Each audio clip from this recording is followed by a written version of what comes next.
Hello everyone, James Hancock here. I am back for the bittersweet duties of reviewing and giving a recap for the 10th and final episode of Season 1 of The Young Pope, a show by Paolo Sorrentino that I think is one of the best shows I've ever seen. When you're ending a season of television, it's always a delicate balancing act to what extent you want to wrap things up and give people a sense of closure, and to what extent you want to leave things open-ended to keep people chomping at the bit for more content down the road.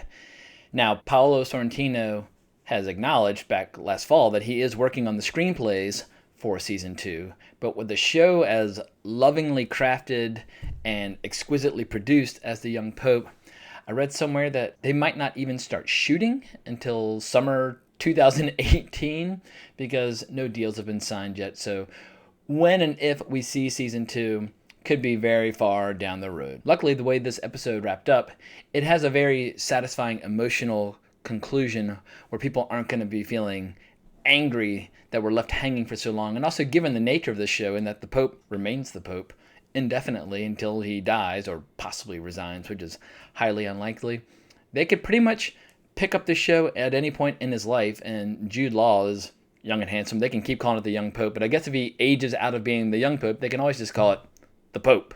So we'll see where it goes. I'm happy to wait until they get it right. I'd rather have a season 2 that they get right than a season 2 that they rush and mess up. I think we all remember True Detective season 2 and how it was highly, highly unsatisfying for people who had been in love with season 1. My only criticism of this final episode, and it's the same criticism I had for episode 9, is there's too little of my favorite character, Voyello. There was more Voyello in episode 10 than in episode 9.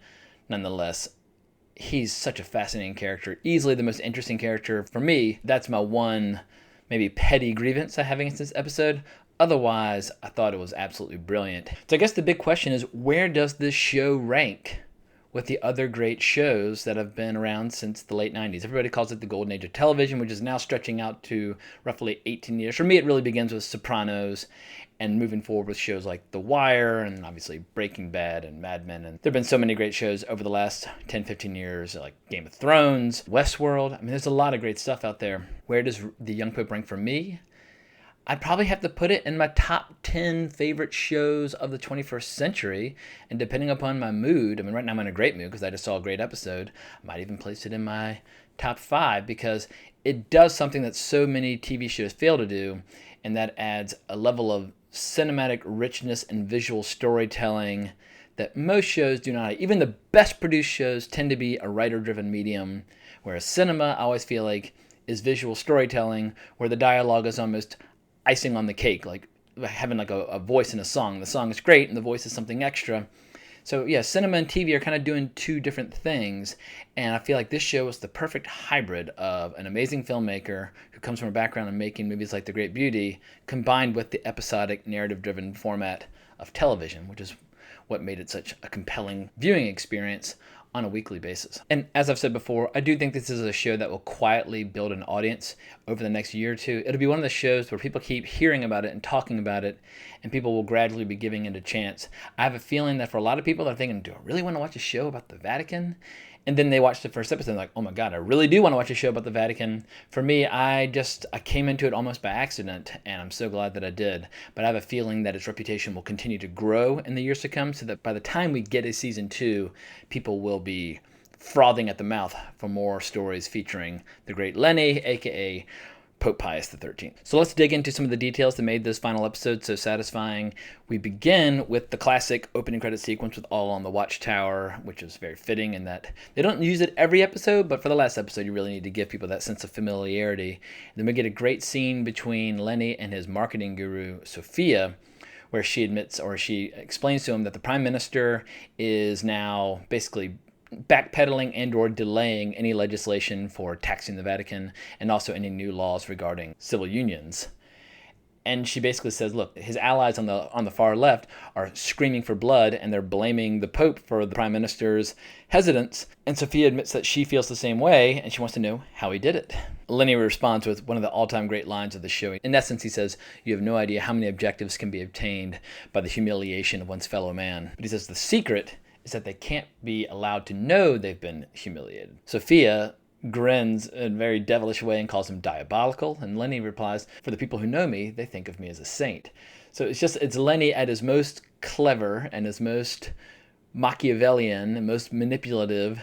And yeah, whether he is a devil or saint, that is always the great question of this show and what makes it so fascinating to watch. One of the best scenes of this episode is when we see Gutierrez, who's really had a metamorphosis since episode 9. As Lenny points out, he's turned all of his fear into anger, and Lenny really likes that. And Gutierrez is being asked to take over as Lenny's personal secretary because Sister Mary's going to move on. Basically, the boy pope has become a man and Sister Mary's work is done. Gutierrez does not want to accept the job because he is a homosexual, and he is totally opposed to Lenny's stance on homosexuals, specifically how he compared homosexuality to pedophilia. He said, look, homosexuality is an act of love, pedophilia is an act of violence. They are two totally different things. And Lenny basically says, look, I know you're homosexual, and I know you were abused as a child, which is exactly why I need you in this role, giving me counsel and advice. And I think watching Gutierrez transform from a very shy, he's a person who's terrified of the outside world, horrible alcohol problems. Seeing him rise through the ranks and become such a close confidant and advisor to Lenny over the course of the season has been one of the most interesting through lines throughout all 10 episodes. Another major storyline in this episode is whether or not to try and make Juana, a young girl from Guatemala who died when she was 18, into a saint. And Lenny could listen to stories about her and her good deeds for hours on end. It's one of the few times where Lenny shows total patience and he's just a rapt audience. He's absolutely enthralled by tales of her. But he also hears that there's some who wish to make Lenny a saint because he has the well-documented miracle of when he healed the woman as a boy. He also has the recent incidents where he prayed for Esther to become fertile. He also recognized Sister Antonia as an evil person and prayed for her to be removed, and she promptly died. So there are people who believe he's got this ability to have total, complete faith in God over human beings. I personally don't know enough about the Catholic faith to know what goes into making someone into an official saint, but it's fascinating seeing how Lenny accepts these compliments in a humble but also kind of cocky and knowing way. And yeah, who knows how this will evolve, because obviously he's getting very comfortable with the idea of people looking upon him as a saint. We get a nice bit of humor when Lenny agrees to and then regrets the commitment of giving a tour to a bunch of young children around the Vatican Museum. And the very first thing he does when he shows up is that he blames the fact that the snow has turned into rain on the fact that Jesus is angry at these children. The children all start crying. And his marketing guru, Sophia, is immediately annoyed and says, look, let's all go have some cheeseburgers and french fries. And then the kids cheer up. But yeah, Lenny thought he was being funny with the children, and obviously he remains very, very awkward with a lot of his fellow human beings. We get the final resolution of the Kurtwell trial, where Kurtwell sits down with Gutierrez and Lenny, and they ask him to tell his story. He talks about how he was abused as a child and how essentially from age 12 onward, he became very much like the predator who once preyed upon him.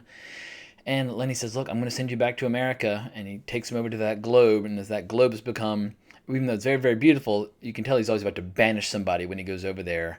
And he ends up sending him to Alaska, to a very cold place with only 8,000 people, where essentially he will be hidden away and unable to do any more harm in the city of New York. We have a very, very interesting but very sweet scene between Lenny and Sister Mary, where he explains to her that he's always known that she is an orphan. When she asks, how do you know? He replies that it's very, very difficult for a saint to explain to people how he knows things. But he realizes that she, as an orphan, has always wanted to remain around children. She's at her best when she's around children, so he's sending her to take Sister Antonia's place in Africa, as well as her 250 villages of goodness. She wants to open up some more. It's a perfect fit for her, and they have maybe the most heartfelt, emotional beat of the entire show, where she asks, can I call you Lenny again? And he says, sure, but only if you let me call you Mom. No matter what happens with his parents, clearly Sister Mary has always been the most positive maternal influence in his life. There's some very important final parting words between Sister Mary and Lenny, where he tells her that he has stopped searching for God as well as stopped searching for his parents. And she says, look, don't ever say that again, that you've stopped searching for God. You've just been hiding yourself. So clearly Sister Mary has an enormously high opinion of who Lenny is and what he represents. And poor Voyello, who is very clearly in love with Sister Mary, it's very, very sad to see her go. And he sits down with the handicapped child that he's always confessing to about how he thinks it's total bullshit that a man is unable to both love God and a woman at the same time. He has some very important questions to ask him about his soccer allegiances and who he is truly loyal to. Obviously, that's of tremendous importance to Voyello. Voyello almost tells him about what happened to Tonino Pettola, the person with the stigmata, the shepherd that they essentially made disappear or go away. But then he says, look, I can't even tell you that because this is a secret that only one person can know. Whether or not that'll ever actually be dealt with in season 2, who knows? But it's very clearly a problem that the Pope just wanted to have go away entirely. Voyello's final scene with Lenny is he basically sits down with him and says, look, your parents were hippies, they were progressives, and perhaps the reason that they have not reached out to you in all this time is because your political ideas are at odds and completely contrary to their own. Another storyline that gets resolved in this episode is Tommaso finally gets made into a cardinal, and he is beside himself with emotion and openly weeping. You can tell it's got enormous personal importance to him. So yeah, I love the fact that this episode was so neatly and so perfectly just tying up all these loose ends. And the big loose end was whether or not Lenny's approach to doing things was ever going to pay big dividends. And he's scheduled to go speak in Guatemala over Christmas, and at the last second he decides to cancel that and go to Venice instead. And he makes a public speech in this huge square with thousands in attendance, with people all around the world listening on their radios and on their TVs, and we basically see every single character pretty much in the show to date watching and listening, whether it's the narco killed Dussolier or the bedridden woman from episode 9. It's a great way of reminding us of all the characters we've gotten to know over the course of these 10 episodes. Lenny speaks for a long time about the young girl Juana, who from like age 14 on had this enormous influence over all the children that were in her life, and on her deathbed when she was 18, all the children were there and they were asking all these questions about are we good or are we evil or are we wise or are we stupid, and just all these either or scenarios, and like every conceivable question that they could possibly ask, and Lenny repeats all of them, and people are just getting completely absorbed into it. And you can tell guys like Voyello are really impressed by where he's going with this, and then he's almost this magnetic mystique up on the podium drawing people into what he's talking about. And Lenny finally says that Juana said none of these questions matter, that essentially God smiles. God smiles, and then he encourages everyone there to smile, and everybody erupts into smiles, and it's an incredible feeling of well-being. And you can tell he's just making this incredible audience all around the world just feel really, really good for a moment. And he pulls out a toy telescope that Gutierrez had given him as kind of a gesture or an acknowledgement of the fact that Lenny's always seeking a childhood that he never got to have. And as he's scanning in the crowd and looking at all the smiles, he goes across these two aging hippies. He comes back briefly. They look like his parents when he was young. Then he sees them again old, and they're walking away. And he kind of staggers and collapses against the podium. And then he appears to recover, and he says one day he will die, and that he looks forward to, at that time, being able to embrace everybody one at a time. And that also blows everybody's minds. And then he really collapses, and he's seizing his heart, and he's obviously having a major health crisis. And at that moment, the camera starts to pull back from Venice, and we see the beautiful city and the canals, and it pulls back even further. And finally, we get a huge vision of the entire world, and it says the young Pope. So it's sort of a cliffhanger. I don't think the young Pope's going to die, but it'll be very interesting to see where Paolo Sorrentino chooses to go in the second season, because he really has a clean slate to work with now. There's no dangling major events that need to be addressed. In essence, if you wanted to completely start from scratch a couple of years later with a whole new set of storylines, that would be totally fine. So, Paolo Sorrentino, he really accomplished something remarkable with this, both in terms of the writing, his photographic style, and his choice in actors, his unusual choice of material. It's just, there's nothing like it on TV at all, anywhere being made in the world. So yeah, he gets a huge standing ovation from me for what he was able to accomplish. I think it'll go down in television history as a turning point in what kind of shows we can expect and what kind of shows people will embrace. And I hope it'll encourage more and more filmmakers to dabble in the world of TV, because it's a perfect example of what can be accomplished by a great filmmaker with the full resources of television at their disposal. So I hope everyone has enjoyed the season.